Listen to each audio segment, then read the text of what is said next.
Well, that's a very upbeat number for this time in the morning.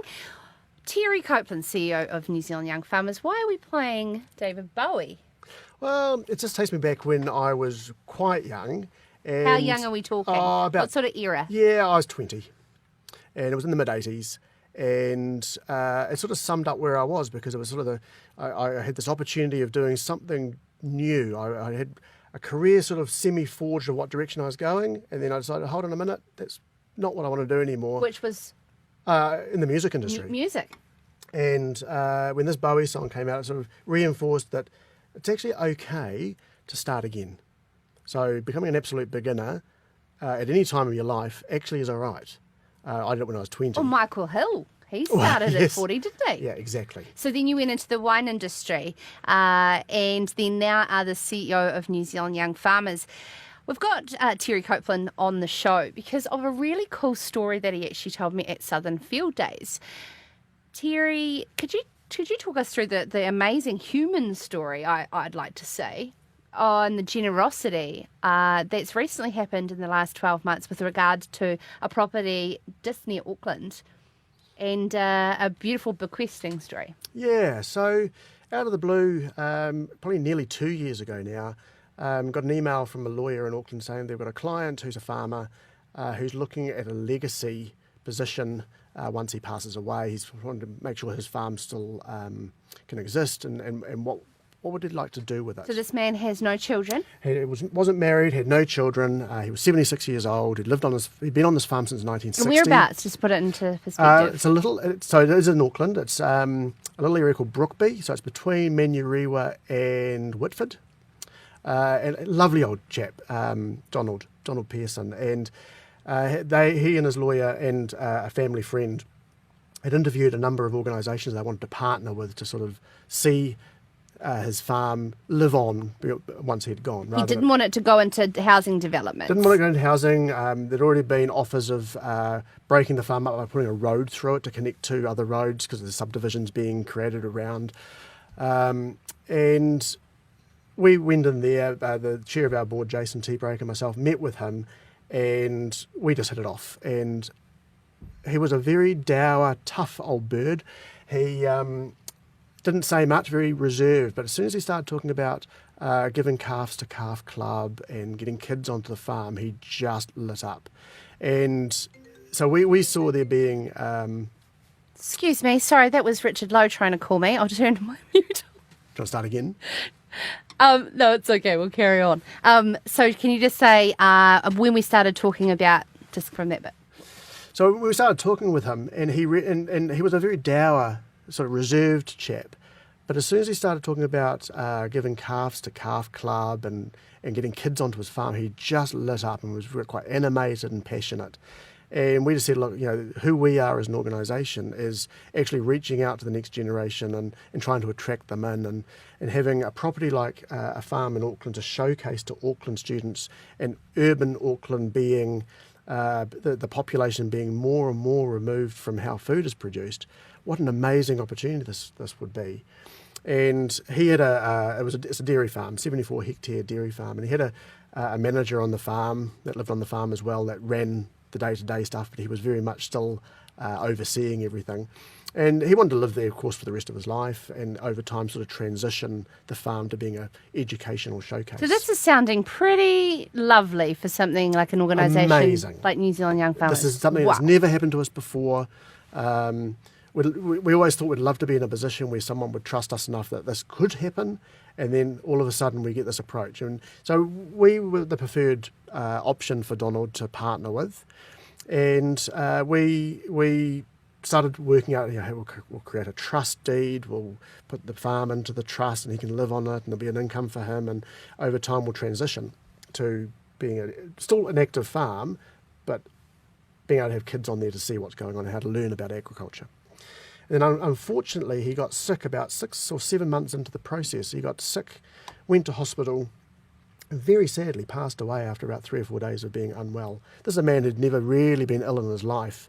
I mean, And where were you at in this stage of the negotiations? Oh, we were a long way through, but nothing signed. Oh, that perennial problem, nothing signed. And so after the funeral, I met various members of the family. So what does that go to, the public trust? So he did have a will that went back to 1974. He hadn't updated it since No, 19. and his lawyers had a will all ready to be signed in the event that we didn't get anything signed in time, but that wasn't signed either. Oh. And he left everything from his 1974 will to his brother. Now, I'd spoken to him many, many times, never spoke about a brother, an older brother. They weren't especially close, but, family's family. We thought, well, family's family, that's quite rightly, the farm goes to the older brother. And we talked at the funeral about what Donald's vision was for the future, and some of the extended family came up and said, "Oh, look, that's so Uncle Donald. We can just see why he would have wanted to do this and things." And we met with his brother and sister-in-law, who are in their early 80s. These are not wealthy people. They are very humble folk.